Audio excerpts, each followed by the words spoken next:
digo así, pero la gran superficie ósea que nos va a proteger es eso, nuestra calota cranial. Sobre todo contra lo que son los traumas, el tipo de golpe. Y debajo de ello tenemos a la dura madre, al aracnoides y a la pia madre. La dura madre más que nada lo que es el huesito, al periósteo. La aracnoides que es esa capa intermedia y por debajo del espacio subaracnoideo por donde va a discurrir lo que es el líquido cefalorraquídeo. Y la pia madre que es la capita que va a estar mucho más adherido hacia lo que es en este caso la masa encefálica. Ahora, la comunicación entre lo que son los ventrículos laterales y el tercer ventrículo, ¿cómo se llama? Foramen de Monro o agujero interventricular. Ambos son válidos. ¿Sí? Si utilizan el epónimo o utilizan el nombre, no hay problema, ambos son válidos. Entre el tercer ventrículo y el cuarto ventrículo, acueducto cerebral, acueducto mesencefálico, acueducto de Silvio, no hay problema. Entre lo que es el cuarto ventrículo y ya para que salga todo lo que es el revestimiento, el líquido cefalorraquídeo va a bañar todas las estructuras por el espacio subaracnoideo, tiene unos recesos que son laterales y mediales. Tenemos dos laterales y uno medial. Los dos laterales con L de Luschka y el medial que es único con M de Mayetti. Tenemos dos laterales con Luschka y uno de Mayetti con M de Mayetti. Nuevamente, ventrículos laterales se comunican con el tercer ventrículo por el agujero interventricular o Monro y el tercero con el cuarto por el acueducto cerebral. Acuérdense, se produce a nivel de lo que son los plexos egregatos, sobre todo a nivel de lo que es el asta frontal y se reabsorbe en las granulaciones cerebroideas y drena a nivel de lo que es el gran seno sagital superior.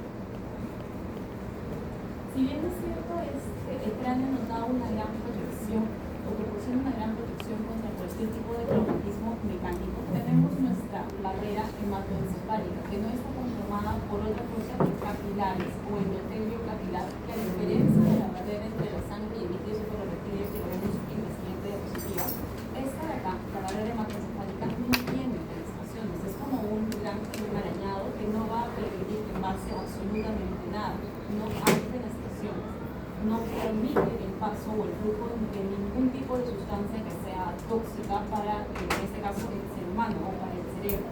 Y alrededor del mismo van a estar los astrocitos, que lo que le van a dar es sostén, nutrición de sus necesitos, por así decirlo.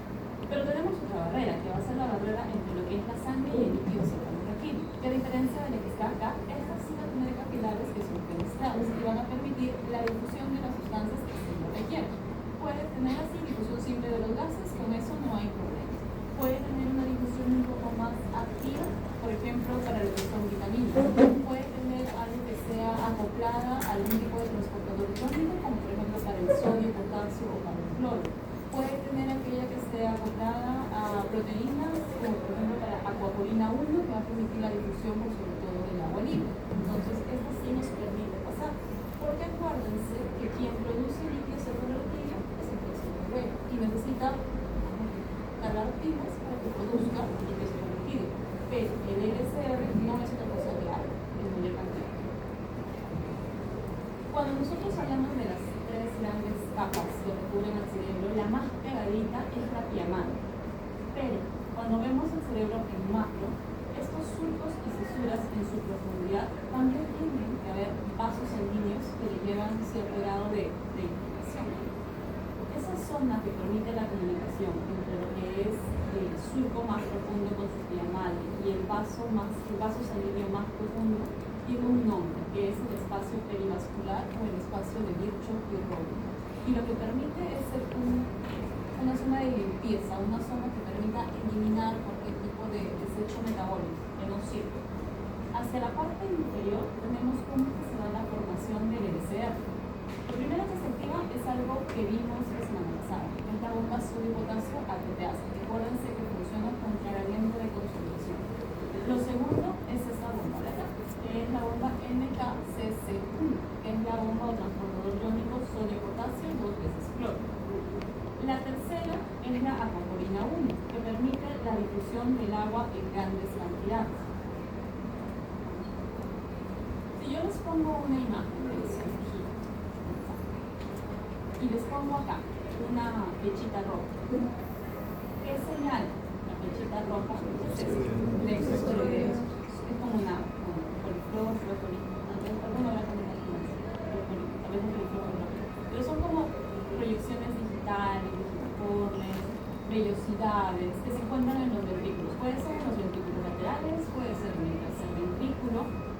vemos un poquito más a macro, vamos a ver que tienen dos grandes características. Una ya se las mencioné hace un ratito cuando les dije de la barrera que está entre la sangre y el LCA, y es sobre sus capilares. ¿Cómo eran sus capilares? Fenestrados. Y el otro es epitelio. El epitelio es cúbico simple. Entonces, si yo les pongo esta imagen de acá, imagen B, y le digo, en función a la imagen que se muestra, porque histología sí puede ser una histología un poco más fácil. Menciona dos características, solamente dos. Pueden poner capilares fenestrados y un epitelio cúbico simple. Ya está, sencillo. De ahí que les digo que es un minuto por pregunta, porque son respuestas puntuales. Muy bien. Uniones intercelulares. La partecita de acá abajo. ¿Dónde la hemos visto? Aquí ya lo mismo.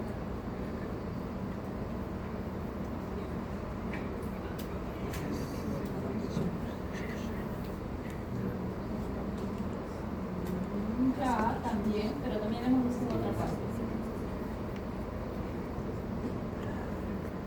En la sinapsis eléctrica. En la sinapsis eléctrica la hemos visto. Ahora sí que hay dos tipos de sinapsis, eléctrica y química. Y en la sinapsis eléctrica, la hendidura sináptica es pequeñita, de 3.5 nanómetros.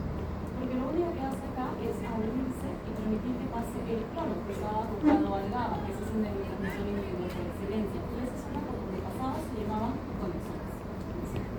Pero esta que está acá, en la parte superior de su pantalla, para ustedes lo también derecha, tiene o está conformado por lo que es la orfandina, la fibrina, ZO1 y ZO2.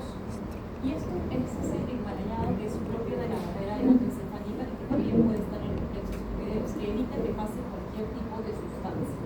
Las uniones adherentes no es tanto como una unión común, no es tanto como la primera, sino esto es como un pegamento. Nada más un pegamento que está formado por caderinas y catequinas y que permite anclarse al citoesqueleto por medio de la piel.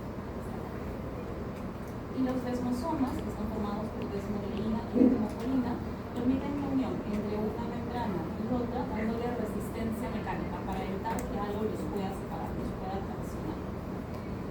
El plexo periférico y la producción de líquido cefalorraquídeo, para que se produzca como tal, necesitamos a la bomba sodio y potasio, ATPase. Cada 3 sodios, 2 potasios, no se olviden, y se gasta una ATP. La otra bomba, que es el transportador iónico activo, sodio, potasio y 2 veces cloro, la coapolina 1, y acá entra otro amino de acción, que es el bicarbonato. ¿Por qué? Porque cuando yo les dije plexos corrideos o también, y sobre todo plexos corrideos, esto permite la difusión simple de quién, de los gases. ¿Qué gases pueden difundir simplemente? CO2 y oxígeno. No va a gastar nada sobre difusión simple. ¿Qué pasa si yo junto CO2 con agua? Bicarbonato, ya, con un ion hidrógeno. ¿Por medio de qué? Correcto. Si ese ion hidrógeno yo lo intercambio por sodio, lo que se puede intercambiar, ¿qué hace el sodio? El sodio es un ion que por excelencia jala agua, por ende ayuda a producir más cantidad de líquido cefalorraquídeo. Produzco más líquido cefalorraquídeo. Al final el líquido. Pero el objetivo de todo esto es producir líquido cefalorraquídeo y que sobre todo es agua. Vamos por acá. A nivel de los plexos corideos existen estas pequeñas microvenosidades que lo que van a hacer es aumentar la superficie de contacto para que pueda producir líquido cefalorraquídeo. Acuérdense, difusión simple gases, transporte activo vitaminas, transporte mediado glucosa, pero hasta se sabe que en los adultos mayores es listo. Caso típico de un paciente, mujer o varón, es indistinto, con un cuadro progresivo de meses, que de pronto, cuando quiere caminar, siente que sus pies se pegan al piso y no puede empezar la marcha. Eso se llama apraxia de la marcha. ¿Qué es praxia? Praxia, o sea, P-R-A-X-I-A, praxia, es la capacidad que tiene el ser humano para desarrollar una habilidad previamente aprendida en castellano. Si yo les doy un tenedor, ustedes saben cómo usarlo. Si yo les doy un pasador, ustedes saben cómo agarrarse. Si yo les digo caminen, ustedes saben cómo caminar, porque su mamá, papá, hermano, quien sea, les ha enseñado cómo caminar. Pero si yo les doy un tenedor y ustedes no saben cómo utilizar, eso es una apraxia. A algo que ya aprendieron, pero que ya olvidaron cómo realizar. Eso es una apraxia. En el caso de los pacientes con hidrocefalia a presión normal o hidrocefalia normotensiva propio del adulto mayor, tienen apraxia de la marcha, no saben cómo iniciar el paso, cómo caminar, por eso sienten que sus pies están pegados a la tierra, pegados al suelo, porque no saben cómo dar ese primer gran paso. La segunda característica es que tienen olvidos frecuentes, deterioro cognitivo o alguna alteración en una función mental superior. Y la tercera es que tienen incontinencia urinaria. A esto se le conoce como triada de ¿qué? Triada de Pachynadas. Triada de Pachynadas, propio de la hidrocefalia normotensiva o hidrocefalia a presión normal del adulto mayor. Se llama normotensiva o a presión normal. Cualquiera de los dos es válido. ¿Pero por qué me fui para acá? Lo que sucede es de que cuando empezaron a estudiar los pacientes dijeron, ¿cuál es el problema en estos pacientes? Que vieron en mi metodología que sus ventrículos laterales estaban muy dilatados, demasiado dilatados. Entonces dijeron, ¿se está obstruyendo por algún lugar? No, no hay ningún lugar. ¿Se está produciendo mucho? No, no está produciendo mucho. Lo que pasa es que no se está reabsorbiendo. Entonces, ¿qué hago? Si no se reabsorbe, ¿cómo puedo evitar eso? Tal vez que ya no produzca, podría ser una opción.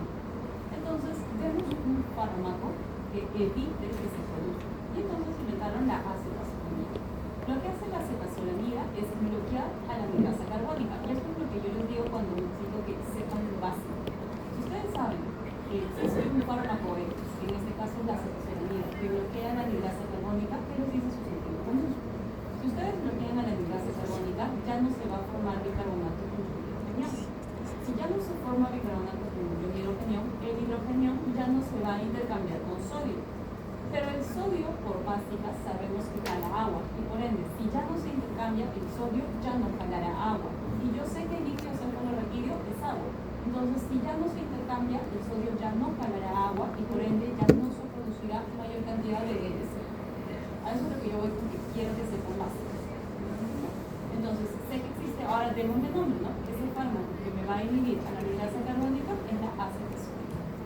Que fue uno de los primeros modelos que se probaron con estos pacientes con hidrocefalia a presión normal. Hoy por hoy sabemos que no hay mucha fácil de respuesta. Ahora vamos a derivación ventriculoperitoneal, pero sí se creó. Por otro lado, la furosemida. La furosemida es un diurético, que por sobre todo lo utilizamos en pacientes renales. Pero, ¿cuál es el mecanismo que se utilizó? Es que sabemos que existe un transportador en la membrana que se llama transportador iónico sodio-potasio 2 veces cloro y que participa activamente para formar el líquido cefalorraquídeo. ¿Qué hace la furosemida? Bloquea este transportador, por ende ya no entra o ya no permite el paso del sodio nuevamente en este transportador y por ende ya deja el agua. Entonces ya no produce el líquido cefalorraquídeo. Lo básico ya no va a producir. Y el otro es el amiloride. El amiloride era aquel que permitía el intercambio sodio-hidrogenión. Y lo mismo, si lo bloquea, ya no se intercambia, ya no entra sodio, el sodio ya no jala agua y por ende ya no se produce LC. El mecanismo es el mismo, no producir LC. Pero lo que yo les dije ahorita fue el caso de un adulto mayor con un tiempo progresivo de cuadro clínico. Les dije meses de cuadro clínico. ¿Qué pasaría si están yendo ustedes por la calle de manera súbita, un paciente empieza con un dolor de cabeza severo y ustedes no sé, doctor House, sí, tuvo una hemorragia intracraneal. A esa paciente va a aumentar súbitamente su presión intracraneal. Si sube la presión intracraneal, yo no me puedo dar la chance de darle osmocosolamida porque ahora eso va a demorar su inicio de acción. Yo tengo que ser activo. Entonces, vamos con el manitol y con la solución salina hipertónica. Estos son medicamentos que se manejan en la neuro-UCI o en unidades de cuidado intensivo. Lo que hace el manitol y la solución salina hipertónica es que son osmólicos activos. Y estos osmólicos activos jalan agua. Porque lo que hacen es, uno, aumentar la tasa de filtración glomerular. Jalan osmólicos a nivel de lo que es la luz muscular. Y esos osmólicos, como que se unen a más moléculas de agua, y hacen que el paciente orine mucho más. Moraleja, siempre revisan manitol y solución salina hipertónica cuando les toque manejar, pongan una zona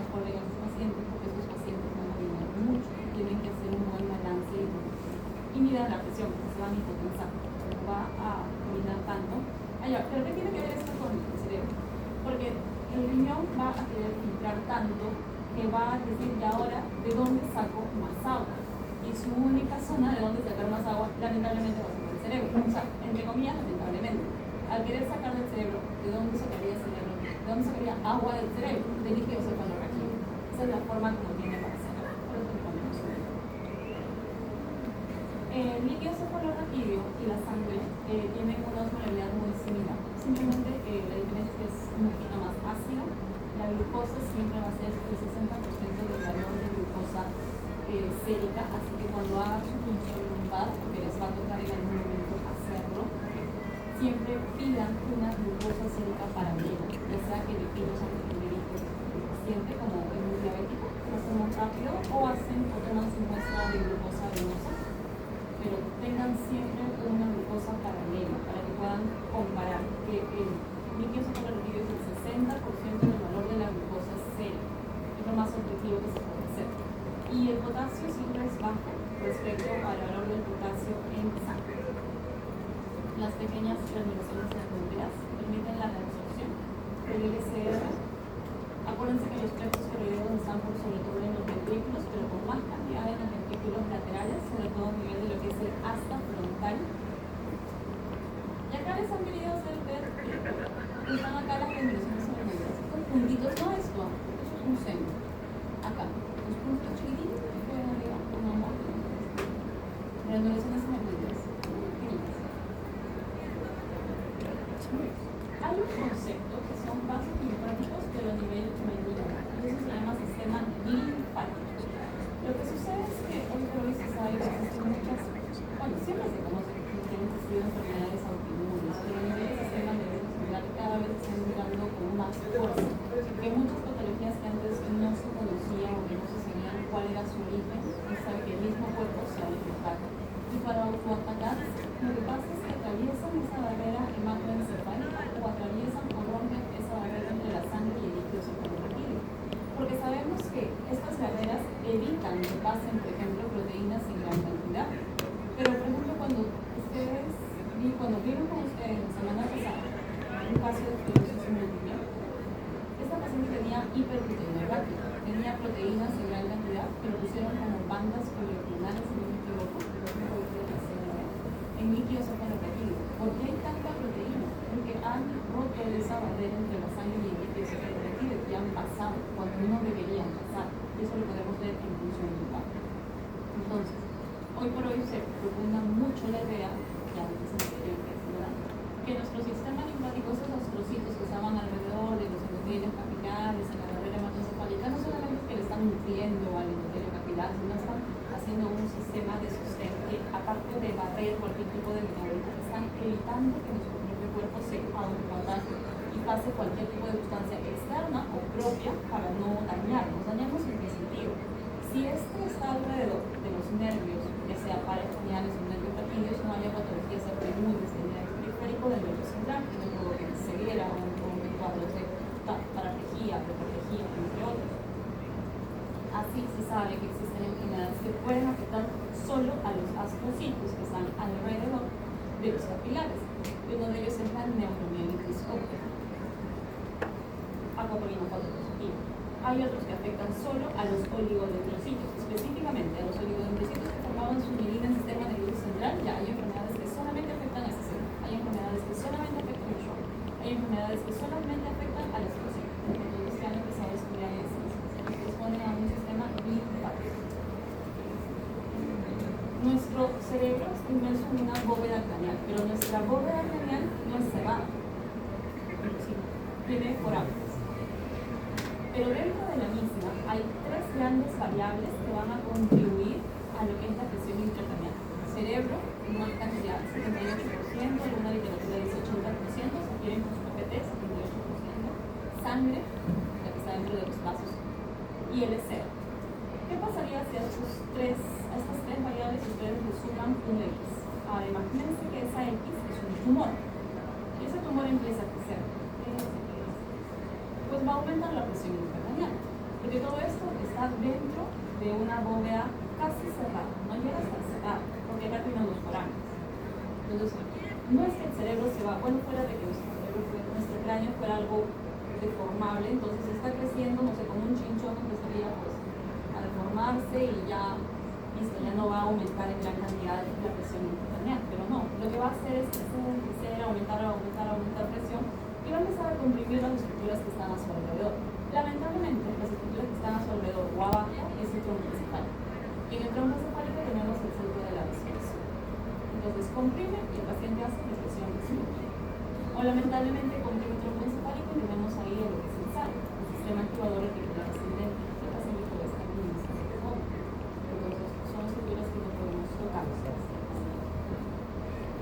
En un inicio, esta presión la presión intracraneal normal está más o menos en el cúbito lateral, o sea, hecha acostadita, entre 60 y 150 milímetros de mercurio. Y en elevación de la cabeza en 30 grados respecto a lo horizontal siempre puede incrementar. Siempre medimos presión respecto al volumen y cuando hay un incremento de la presión intracraneal, al inicio sí puede haber una leve confianza, ¿viste? Un poquito, no es del hueso, pero puede como que como saltar, me siento por allá, pero ya llega un momento en el que eso es imposible. Recuerden que estamos hablando de la calota craneal. ¿Y qué ocurre? Entra otro concepto, que es la presión de perfusión cerebral. La presión de perfusión cerebral es esa fuerza con la cual llega sangre, perfusión, al cerebro.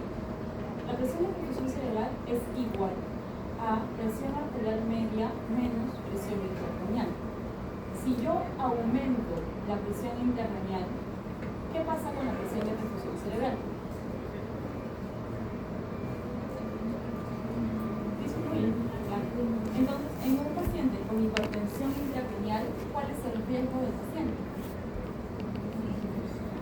Isquemia. El riesgo es isquemia o necrosis, porque ese tejido cerebral no va a recibir sangre, disminuye la presión de perfusión cerebral, puede morir, necrosarse. Aparte del riesgo de herniación cerebral. Hay una enfermedad que se llama hipertensión intracraneal idiopática. Esto es otro caso. Ya vimos que no se falla presión normal. Ahora vayamos a hipertensión intracraneal idiopática. Paciente mujer, 30, 40 años, obesa, mórbida, o sea, con gran IMC, que tiene un dolor de cabeza, cefalea severa, con náuseas, con vómitos, que le molesta la luz, fotofobia. Va a su Filipino y le dicen migraña. Analgésico o nada más. Persiste. Va a la neurología, persiste y dice migrañosa. Dan tratamiento preventivo, no mejora. Hasta que ya empieza a acudir a la emergencia. Porque a pesar de analgesia, a pesar del tratamiento preventivo, no mejora. Cefalea severa, náuseas, vómitos explosivos, manejo con dolor, no hay. Y empiezan con cefaleas tan severas que ya, ahora sí, emergencia diaria. Hasta que por ahí, alguna emergencia, dice, vamos a hacer un fondo de ojo. Y en el fondo de ojo ven el disco óptico borrado, papiledema, edema del disco óptico, nervio óptico, hipertensión intracraneal probablemente. Pueden hacer la punción lumbar en este momento, porque la punción lumbar tiene poquitas contraindicaciones. Y dentro de esas pocas contraindicaciones absolutas es la hipertensión intracraneal. Hipertensión intracraneal clínicamente es cefalea, con náuseas, con vómitos, con compromiso del sexto nervio craneal. Eso es contraindicación. Eso es contraindicación para punción lumbar, con papiledema. No se puede hacer. Riesgo de herniación cerebral. Entonces, lo que hacen en este caso, buscan si hay alguna causa y no encuentran, le hacen imagenología y demás, no encuentran. Lo que en medicina no tiene nombre se llama idiopatía. Así que ponen hipertensión intracraneal y idiopatía. ¿Qué pasó con esta paciente? Esa gran adiposidad central ha hecho que aumente la presión intraabdominal. Eso aumentó la presión intratorácica. Eso aumentó la presión venosa central. Eso aumentó la presión del seno longitudinal superior. ¿Qué pasaba en el seno longitudinal superior? Drenaba el líquido cefalorraquídeo. ¿Qué pasaba antes? La absorción. Entonces, al final, producto de todo lo previo, lo que se está alterando es la reabsorción de líquido cefalorraquídeo. Va a haber una hipertensión intracraneal secundario a una alteración de la reabsorción de líquido cefalorraquídeo, típico de mujeres, más en mujeres que en varones, gestantes pueden ser obesas, definitivamente, o puérperas inmigrantes que tengan gran adiposidad. Se puede medir la presión intracraneal directamente en el asta frontal, o se puede medir por medio de una punción lumbar del cúbito lateral izquierdo en posición fetal a nivel de L4 L5, puede ser L3 L4, pero nunca por arriba. Acuérdense que la médula espinal llega hasta L1 y L2 en el adulto. Si ustedes van arriba, van a pinchar. No vayan allí. Tienen que ser un poco. El líquido tiene que ser cristal de roca, transparente. Nunca amarillo, nunca turbio. Si el líquido, cuando ustedes le corresponda a hacer su lugar, sale amarillo, eso es tuberculosis del sistema nervioso central hasta que se demuestre lo que papiledema, borramiento del disco óptico, pareciera que hubiesen unas hemorragias en llamas, no hay un anillo neuroretiniano definido. Esto puede producir atrofia del nervio óptico con el tiempo y ceguera bilateral en el paciente. Hidrocefalia, que llama esta gran dilatación de los ventrículos laterales, y acá en el piso del cuarto ventrículo, bastante dilatado. La hemorragia subaracnoidea, ¿por qué va a condicionar hidrocefalia o por qué va a condicionar aumento de la presión intracraneal? Acuérdense de la teoría de Monroe y Kelly. La teoría de Monroe y Kelly nos dice que la presión intracraneal está mediada por tres grandes componentes: volumen cerebral, 20%, sangre, 12%, y LCR, 10%. Si ustedes le aumentan una X, va a aumentar la presión intracraneal. Esa X puede ser un tumor, esa X puede ser un parásito que esté creciendo, esa X es una infección, puede ser algo que esté ocupando más, no sé qué. Ahora le tocó el turno a la sangre. Esa sangre va a empezar a ocupar un espacio, a expensas de qué? A expensas de que todo lo demás lo va a empezar a consumir. Así que puede llenarse todo el espacio, el paciente tiene riesgo de herniación cerebral. Esta herniación cerebral no es otra cosa que va a empezar a desplazar las estructuras, por ejemplo las amígdalas cerebrosas, por los forámenes. Los forámenes que tienen la parte de ¿cuál está normal?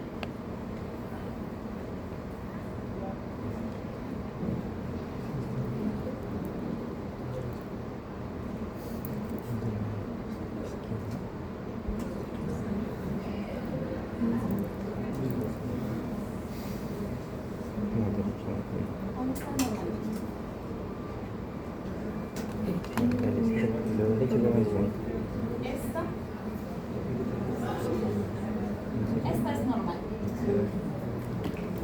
Tomografía cerebral. Ventrículos laterales. Estos son calcificación de los plexos coreos. Nada más. Se ven los surcos y las fisuras. Esto blanquito es hueso. Esta calcificación de plexos coreos, esto es tálamo, estas dos bolitas, y esto que está dentro de los ventrículos, esto es cabeza del núcleo caudado, eso es normal. Esto es anormal. Tercer ventrículo dilatado. Cuernos temporales dilatados. Es un corte diferente porque acá está a nivel galáctico y acá está a nivel de cuello. Pero en los espacios que deberían estar accesibles hay sangre. Lo blanco es sangre o es hueso, pero esto es sangre. Esto es una hemorragia subaracnoidea por todas partes. Además, no se notan los surcos y fisuras. Acá sí se ve, nuestro cerebro tiene surcos y fisuras, tenemos inconvoluciones. Si nuestro cerebro fuera liso, no tendríamos surcos. Nuestro cerebro tiene que estar completamente bonito, con surcos y fisuras. Cuanto más surcos y fisuras tengamos, bueno, es que no producido, eso está adecuado. Si está liso, ¿cómo se llama? Lisencefalia, que es la patología, no hacemos sinapsis. Ahora acá está hermatizado, no se ven surcos, fisuras, no se puede diferenciar nada. Hemorragia subaracnoidea. Ahora, el riesgo no solamente de la hemorragia intracraneal, ya les comenté, esto está ocupando un espacio, como ya nos parece una principio que les han puesto acá. La sangre está empujando, y va a empujar a donde pueda, pero acuérdense, el cráneo no va a hacer un vueltito por ahí, va a decir, bueno, mira, sangre por acá, a no ser que nosotros hagamos una reparación, o los cirujanos hagan una cirugía que le hagan. Entonces lo que va a hacer es herniar, puede herniar el uncus, que es la parte más general del lóbulo temporal, o la amígdala cerebelosa, y según cuál sea la estructura más cercana 4 nervios craneales parasimpáticos. ¿El tronco encefálico? 3. 7. 7, 10 y 9. 3, 7, 9 y 10. ¿Cierto? 3 más 7, 10. 1, 9. 3, 7, 9 y 10. ¿Vale? Ok. Lo que está más cerquita de acá es el mesocelo. El tercero, si es parasimpático, ¿qué hace? ¿Miosis o midriasis? Miosis. Si yo comprimo al tercero, golpeo al tercero, el paciente desarrollará midriasis. Entonces mi paciente va a tener midriasis. Un paciente con aumento de la presión intracraneal subinterna y vean pupilas, un ojo va a estar así, el otro va a estar aquí, van a tener anisocoria, diferencia de tamaños entre sus pupilas. Otra cosa, en el mesencéfalo, aparte del tercero, tenemos al cuarto, tenemos a la sustancia negra, que lo veremos bien en cambios basales, y tenemos al núcleo rojo. El núcleo rojo con su vía neuroespinal. ¿Qué pasa en este caso? Les hablé hace un poquito muy rapidito de lo que es el sistema dirigido, que en esta formación particular lo vemos en el 6, 7, 8, pero ¿qué es el estado de coma? La información particular es lo que nos permite a nosotros estar despiertos y después dormidos. Despiertos y dormidos. Y nosotros, ser conscientes de ellos, controlar esto. El estado de coma es cuando la persona no puede controlar esto y durante todo el día, independientemente de estar despiertos o dormidos, todo el día está, o noche, perdón, todo el día está durmiendo. Para nosotros valorar a un paciente en coma sí se puede valorar. O sea, no es que entras al cuarto del paciente, ya fue, ya chao, no puedo valorarlo. Sí se puede valorar. Y nos vamos a lo más primitivo, que es las vías sensitivas. Entonces tenemos que agarran con sus manitos y van a nivel de articulación temporomandibular y apretan y levantan. O van a nivel de rodillas o pezones y levantan. O van a nivel de esternón y apretan, pero aprieten bien, no suavecito, aprieten con ganas. Cuando le duele, le tienen que estimular vías nociceptivas. Lo están haciendo no porque quieran, o sea, no porque disfruten con el dolor ajeno, lo están haciendo desde el punto de vista médico, por si acaso, no es que yo sea más vivo o más no, porque tienen que estimular. ¿Por qué? Porque si está por encima del núcleo rojo y hay un compromiso severo, el paciente va a adoptar una postura de deportización. Se van a dar cuenta que cuando aprieten, el paciente solito va a hacer eso, de flexión. Y si el compromiso es por debajo del núcleo rojo, afecta todo el tronco encefálico, el paciente solito hace eso, hiperextensión. Y a la hiperextensión por debajo del núcleo rojo se llama deceleración. Y por encima del núcleo rojo o supratentorial se llama decorticación. Creo que ustedes tienen cursos como que de primeros auxilios o algo así. Ya, tengan mis Glasgow. Entonces, en Glasgow, cuando ven evaluación motora, 1, 2, 3, 4, ahí está, Glasgow está. Aunque Glasgow es un insulto para los neurólogos, los neuropsiquiatras lo aman, pero ahí está. Cuando ustedes, no, ¿cómo valoran 1, 2? ¿Cómo valoran 1, 2, 3, 4? ¿Cómo valoran?